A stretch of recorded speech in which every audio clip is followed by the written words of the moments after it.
welcome back to the MOOC course on research writing. My name is Aradhana Malik and I am helping you with this course, and we were discussing how to present different types of data. So, in the previous class we have discussed how to present quantitative data. In this class we are going to talk about presenting qualitative data. So, let us see what we have here for you. Okay, presenting qualitative data. The purposes of qualitative data writing and presentation. This is again from the book by Todi. Primary purpose is to convey to the reader to the research site. This creates the conditions that will allow the reader through the writer to converse with and observe those who have been studied. Okay.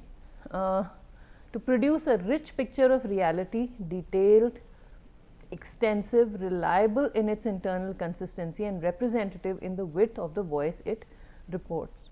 The whole must be believable. To provide the facts that make a worthwhile substantive contribution to the knowledge and comprehension, and to communicate atmosphere, emotion and attitudes of both subjects and the researcher. This can include political, social, economic, gender and religious affiliations. Now, for those of you who do not have any experience with qualitative research, let me just briefly introduce you to the concept. The extended discussion on qualitative research is beyond the scope of this class.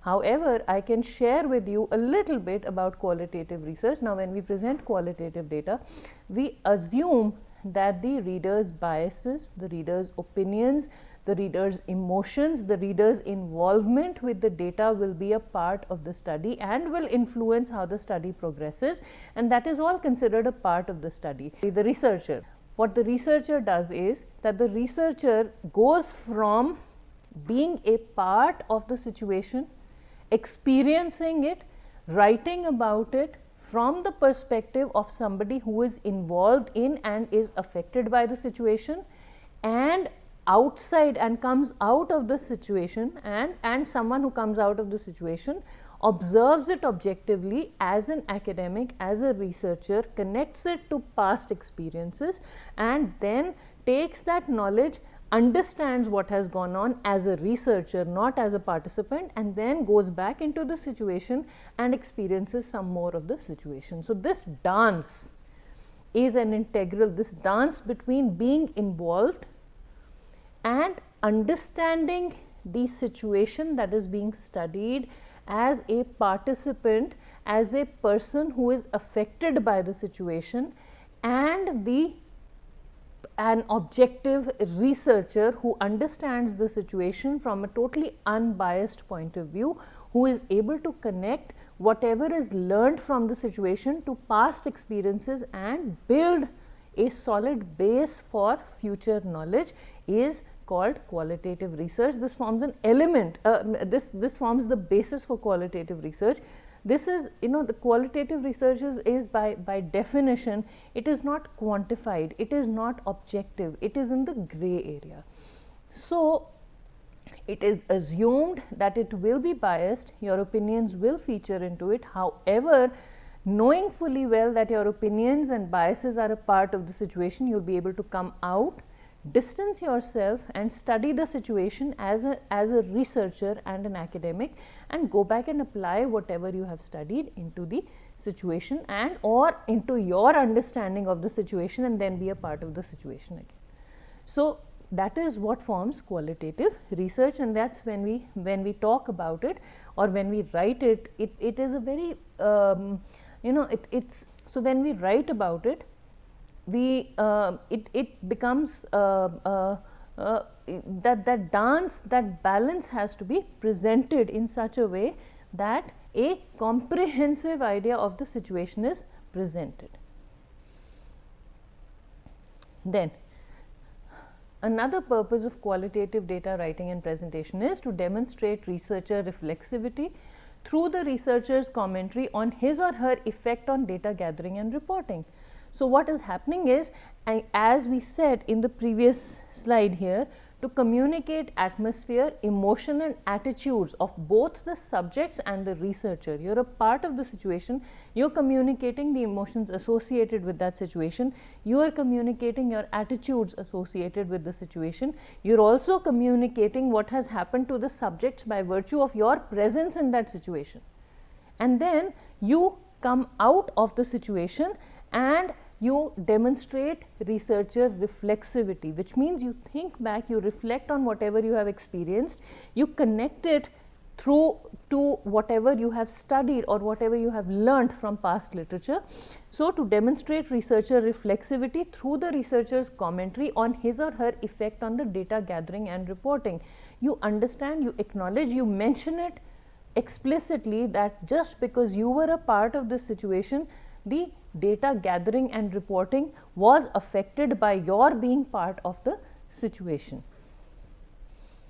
To transmit the direct experiences of the research respondents and of the researcher in interacting with the respondents, the literature or the history. So, that is another purpose. To make the voluminous data comprehensible so that readers can enjoy the theatre in the round experience. Categorization helps with this, but qualitative researchers have to be cognizant that the lone voice still has rights to presentation, whereas erratics in quantitative data normally don't. So, what happens is that in quantitative data, we weed out the outliers, because including the outliers in quantitative analysis can severely skew the results. But when we talk about qualitative data, when we talk about understanding qualitative data, these lone voices, the outliers, the voices or the data that doesn't fit into any predetermined shape or mold or form is also included, because qualitative research primarily focuses on studying the gray areas. So, you can't quantify so many things, so you study the gray areas. So, all these lone voices, all these outliers, all these data points or data or the data, I won't call them data points, but the information on the data that doesn't fit into any predetermined form or mold or model is then taken into account, and those voices, those descriptions are included in the way you present your data. To respect the sensitivities of the respondents, qualitative data reporting should avoid being intrusive and personal. So, on the one hand, we are trying to represent the emotions and the attitudes of the respondents. On the other hand, we are trying to not be so intrusive. We respect the privacy of the respondents. We respect what the respondents might be sensitive to. We respect the way the information can affect the respondents. Just to give you an example, there is a worldwide study going on about several studies are actually going on that are recounting the experiences of the Indo-Pak partition. Now, I had written to the researchers once, I never got a response. I hope they listen to this video and then respond. But one of these studies talked about the first-hand experiences of the people who were part of that partition. Now, one must understand that these are people who are well into their late 70s or probably early 80s. India earned its independence in 1947. So, we are already, it's almost 70 plus years, almost 71 years, and these are people who are very old, and many of them suffered loss of their loved ones, immediate family members. Now, many of you in the who are listening to this would also probably have heard stories. Many of you must be, you must have heard stories about your great grandparents being affected by it or grandparents being affected by it. And like many of you, people in my family have also been directly affected by it. So, people on both sides of the border were affected. Now, when you recount these stories, people who have actually lived these experiences feel a lot of pain. Why? Because so many years have passed, their wounds have healed, and then you ask them, how did you feel? What happened to you? Who was shot? How old were you? And somebody will say, oh, I was 8 years old and I saw my parent being shot, or we had to leave our parent dying and we had to flee, or so and so in my family lost a limb, or we lost a person in the family, we could never find them, we don't know if they are dead or alive. Now, these are very, very personal traumas, and when a researcher goes in and they ask people about these stories, people who've actually gone through these things and who remember the pain, say it, and the researchers have a way of getting a lot of information out.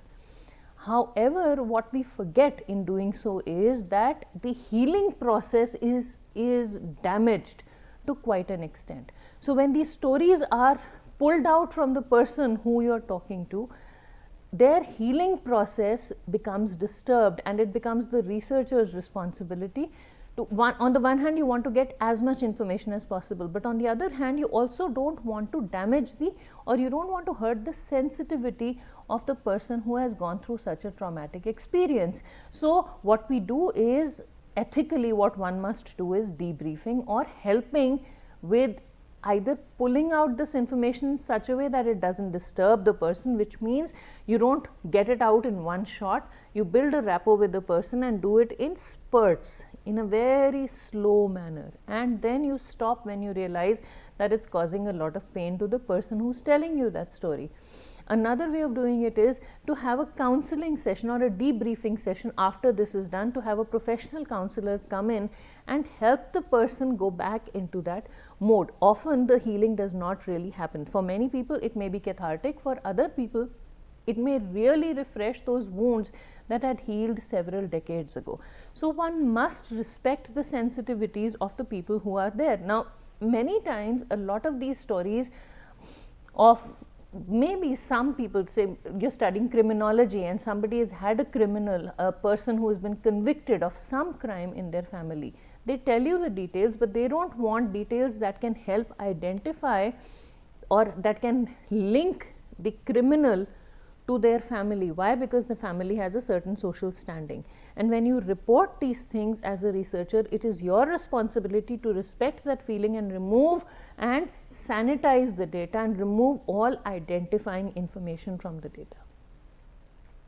That is what we mean by this statement.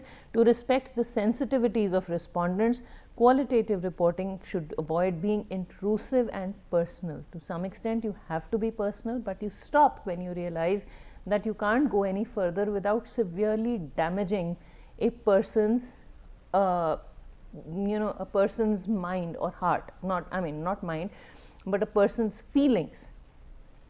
Okay, to be artistically pleasing, creativity is welcome. In qualitative research, it has to be artistically pleasing, you use the right words, you must have a very good vocabulary. To create impact, it should affect readers emotionally and intellectually. On the one hand, it should bring out certain emotions in the reader that can help the reader connect to what is being talked about, and on the other hand, it should stimulate future thought analysis in the reader's mind.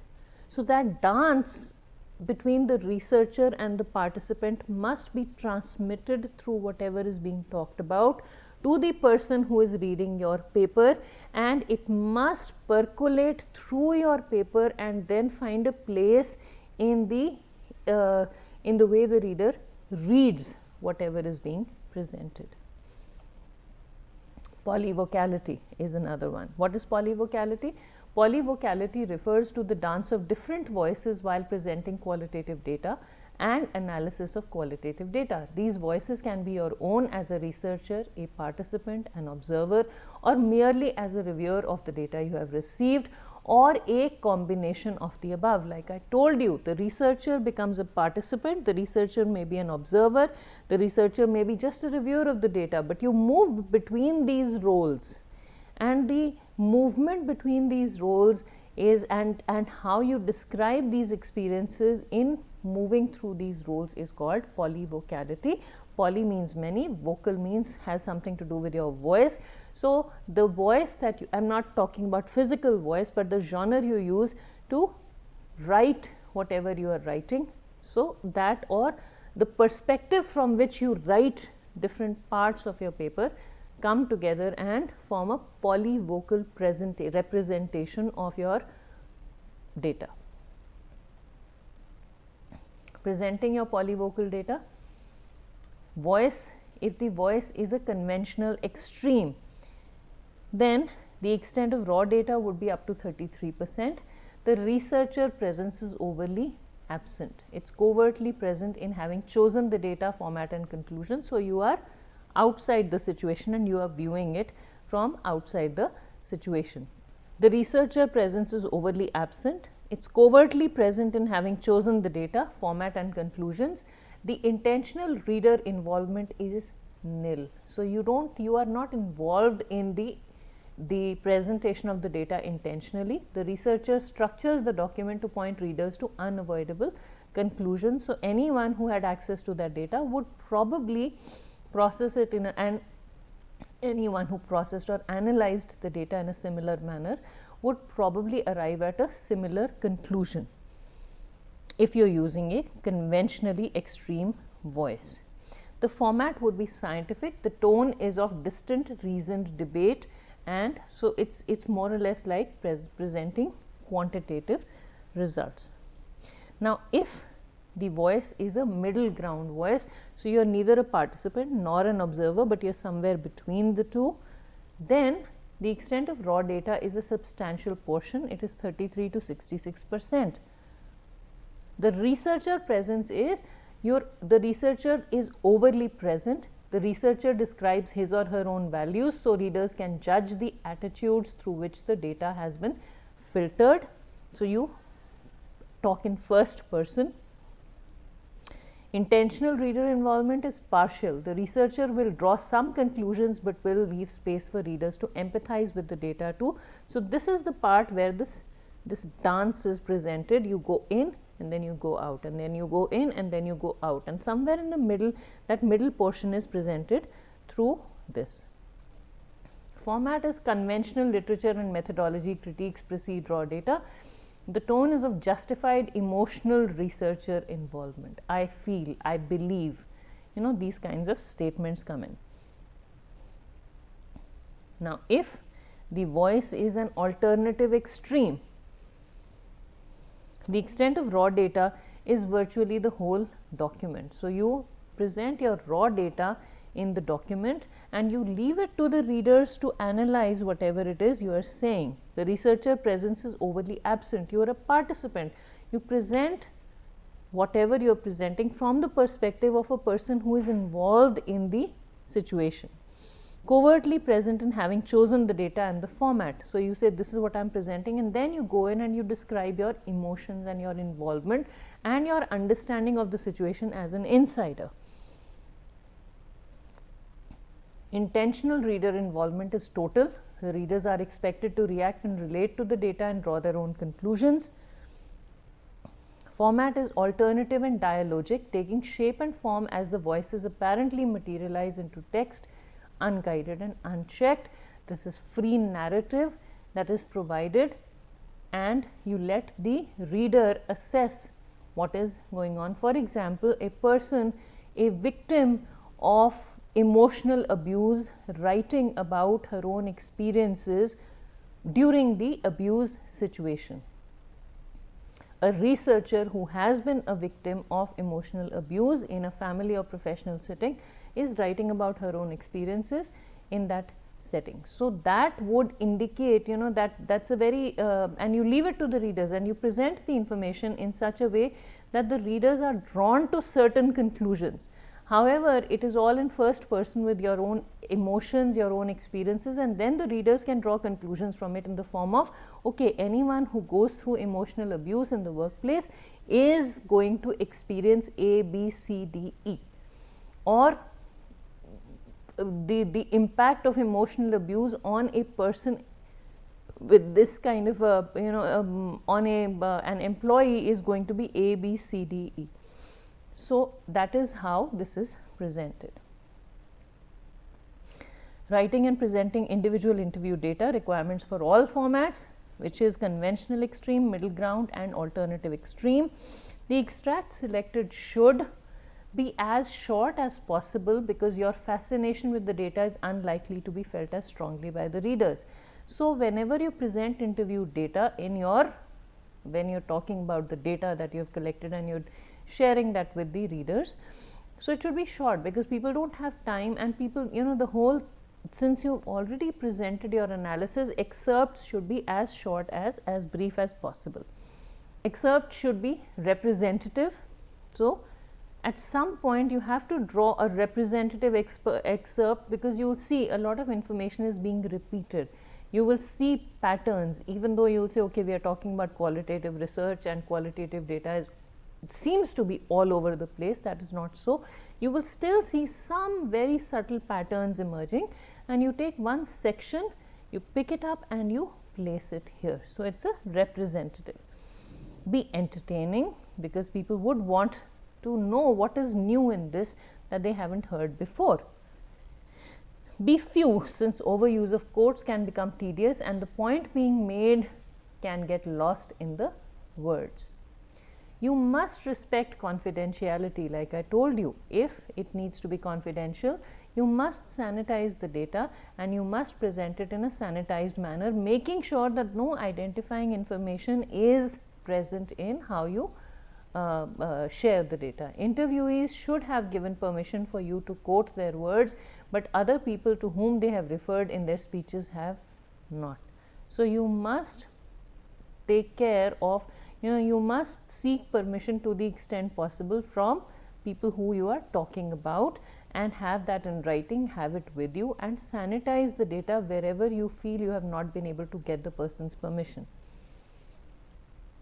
Be checked with the interviewees if possible. So, you put the extract in and then maybe go back to the interviewee and find out if whatever you are saying is okay with them before actually publishing whatever you are talking about. Cite the source if anonymity has not been requested. Just say personal conversation with XYZ. Writing and presenting individual interview data, requirements for conventional and middle ground formats. The data should tend to be interspersed with summaries. These help you to include more interviews than is possible to quote from verbatim and assist readers in keeping track of your themes. So, you present an abstract, an extract, and then you summarize the theme of the whole interview. Okay. Include commentary to indicate context, make comparisons and relate data to your research question. Be grouped into categories for ease of assimilation and comparisons. Be verbatim, but they will usually need aggressive editing to make sense of the original transcripts. For example, punctuation will be inserted, sentences constructed, pauses ignored, extracts made to appear as if the interviewee always used correct grammar, cuts made and the order changed. This reconstruction should be admitted in the methodology review, but not for each extract individually. So, when you are talking about methodology, you say that in processing this information, when you are actually talking about the method that was used, in that you say, well, this is how this data was processed and this is how it has been presented, because when we speak, many times we do not speak grammatically correct language, many times our pauses and punctuations are all over the place, many times when people write, it is not grammatically correct, or it is not, there are words that are here and there. And then when we write it up, we want it to look as presentable as possible. So, if you have done that, then you must admit it in the methods section.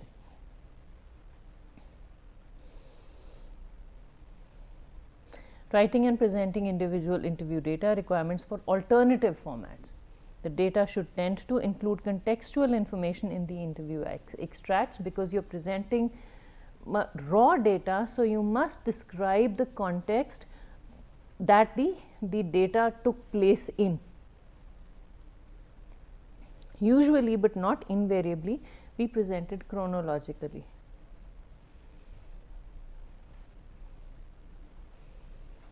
Have minimal or no commentary. Be as close to verbatim as possible. For example, the silences should be indicated, as could be facial expressions, sighs and laughter. Discourses precisely as the subject spoke, even where this does not quite make sense. Presentation of historical, literary and legal data. Avoid swapping the text with citations. Designations common to all sources should appear at the beginning of the text. Select those items that must have citations, those central to the thesis you are expounding, but leave unsourced any material that could be deemed generally accepted knowledge. Use footnotes with end of text citations to produce an uncluttered text.